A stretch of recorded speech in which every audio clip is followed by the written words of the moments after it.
Are you ready for a raise because, it's about time or because you've been crushing it?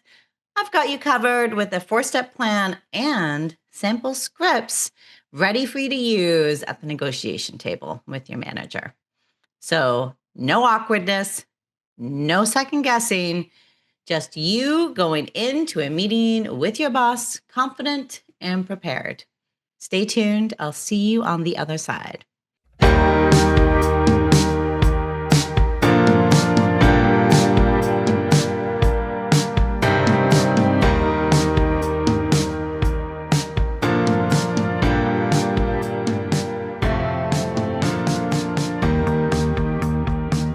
Hi, my name is Sarah Curto. I'm a certified career and leadership coach, and I help people find their dream jobs where they make more money, work less hours, and finally feel happy and fulfilled doing work that they love. So, you notice one of the things I help people with is make more money. like, that is just one of the things because while I'm not super money motivated, money is not at the top of my motivations. Uh, Money is really important and it is okay. If money is at the top of your motivations because you have bills to pay, because you have a big mortgage, great. Or if it's just at the top of your motivations because you have expensive tastes, you like to go to high end vacations and restaurants and luxury clothes and luxury cars, great. It does not matter. I do strongly 100% believe that people should be paid for the work that they are doing.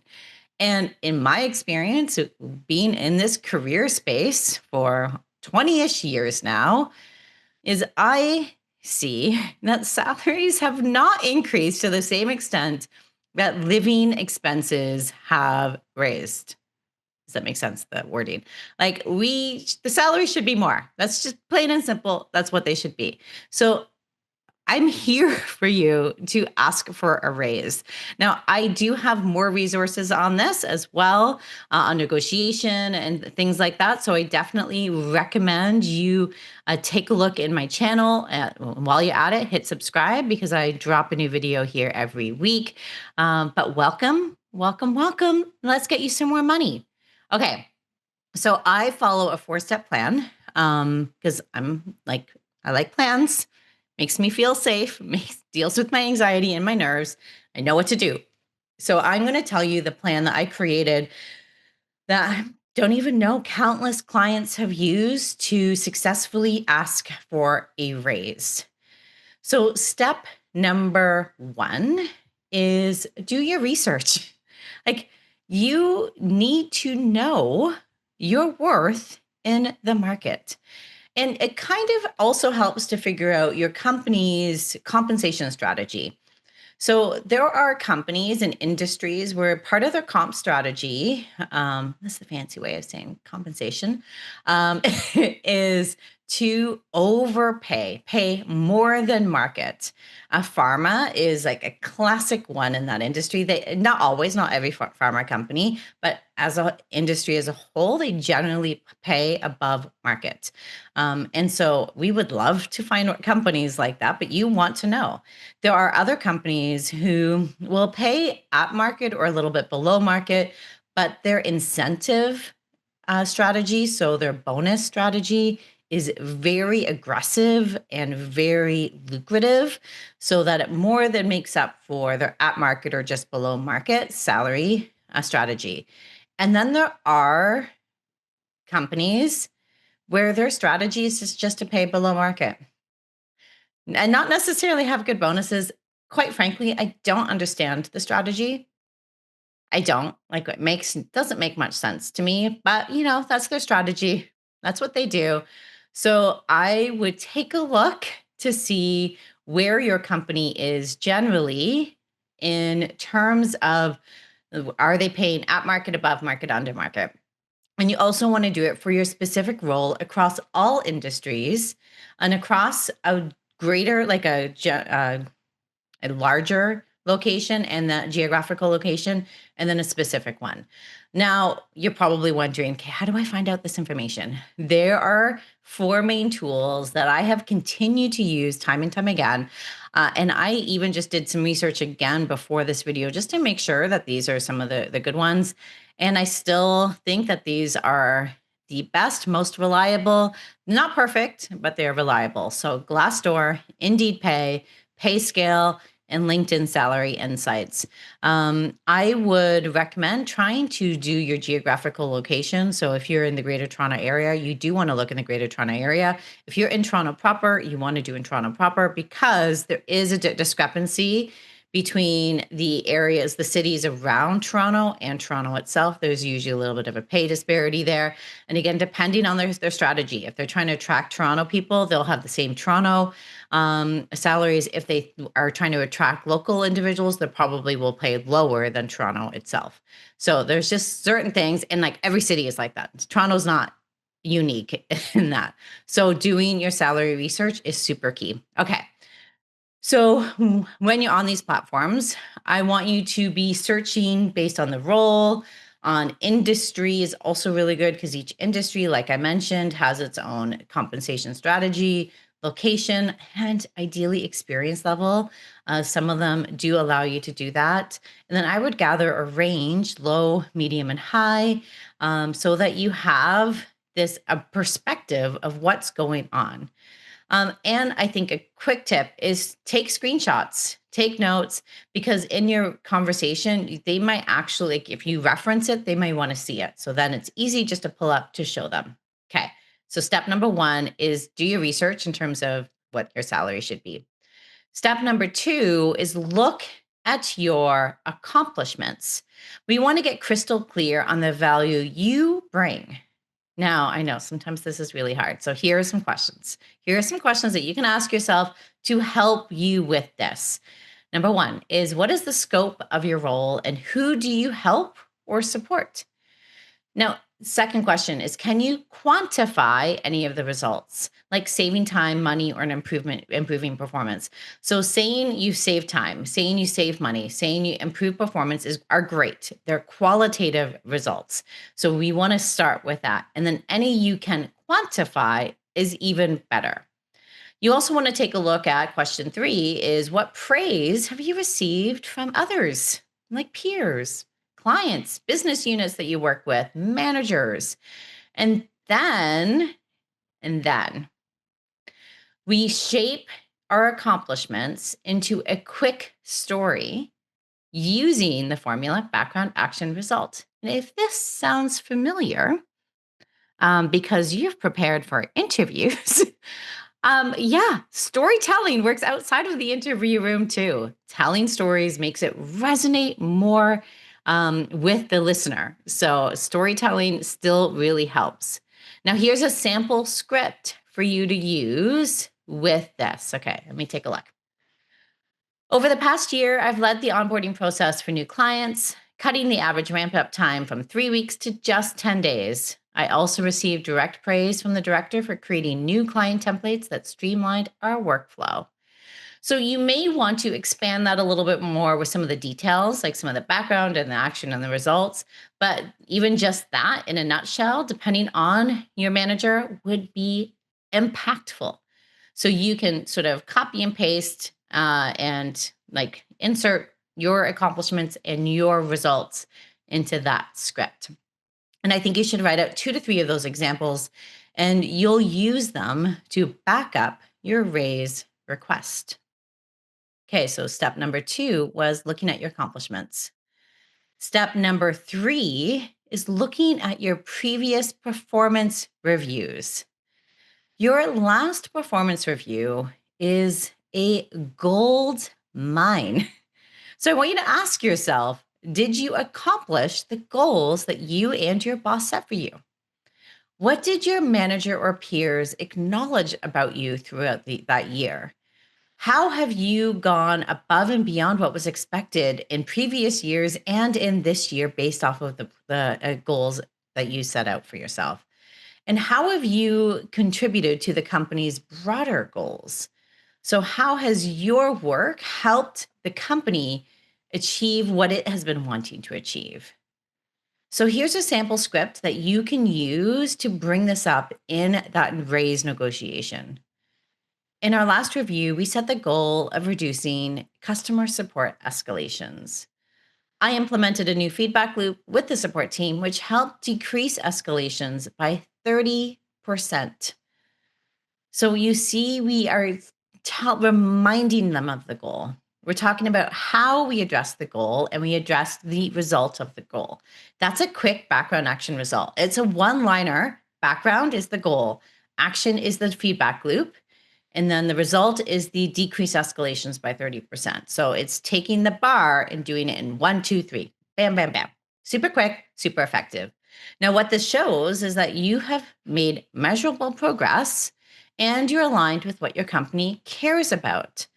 Now, if you're stressing because you don't have those numbers, you don't have a quantitative result, then you can say, I decreased escalations in a way that was noticed or recognized by management. So you can qualify the result. So if you can't quantify it, don't stress, you can qualify it. Okay, so step number 3 was using your previous performance reviews to help during raise negotiations. So step number 4 is crafting your business plan, AKA your raise proposal.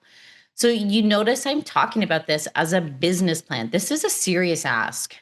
I think too often people kind of just ask for a raise and there is no sub, uh, substance behind the ask. They're just like, I want more money. Okay, don't we all? Good for you. You need to take this seriously and you need to approach it like this is a business objective that you're trying to achieve. Now, back in the day, I asked for a $25,000 range.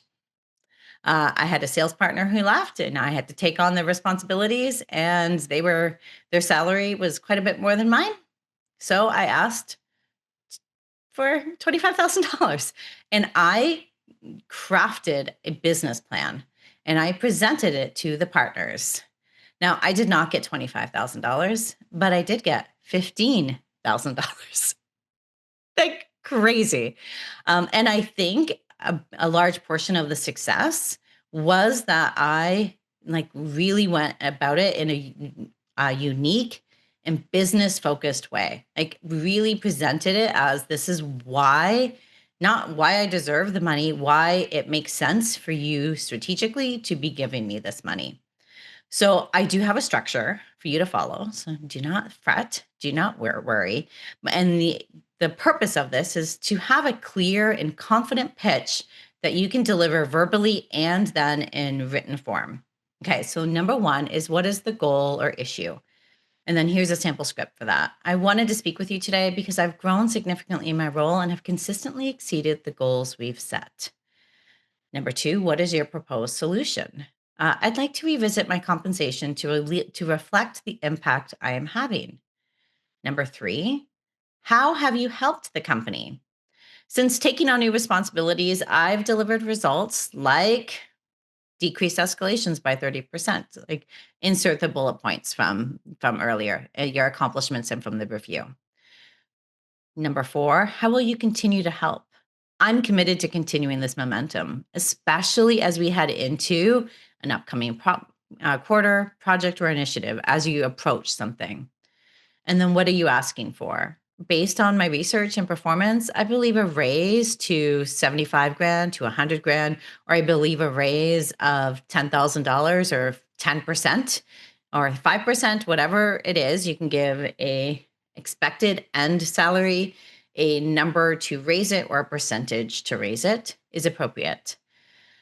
And number 6 for this business plan is prep for pushback. Like 100%, there's going to be objections, there's going to be pushback. You will probably get a not now or a just leave this with me, I'll go take a look. And if that happens, if you get a not now, you can validate, reframe, and ask for clarity. So don't get defensive. And if you watch any of the negotiation videos, I talk about this quite often. Do not get defensive. Get curious. Stay curious. Like, why not now?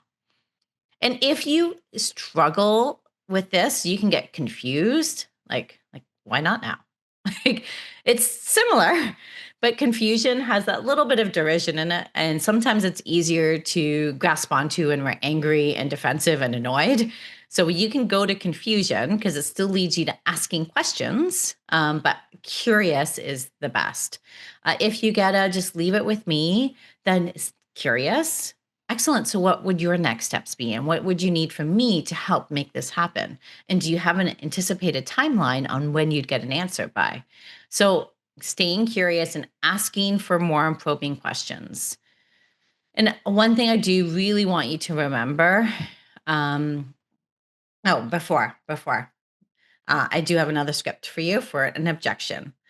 So, if an objection is not now because budgets are tight, you can say something along the lines of, I understand budgets are tight right now. Can we determine a date to revisit this? For example, maybe in a month or 3 months. And in the meantime, could we agree on a development plan or a milestone that I can work towards to ensure that I get the raise? So it's a objection if they're like, there's no way it's going to happen now. Budgets are, we don't have the budget. There is a salary freeze in place.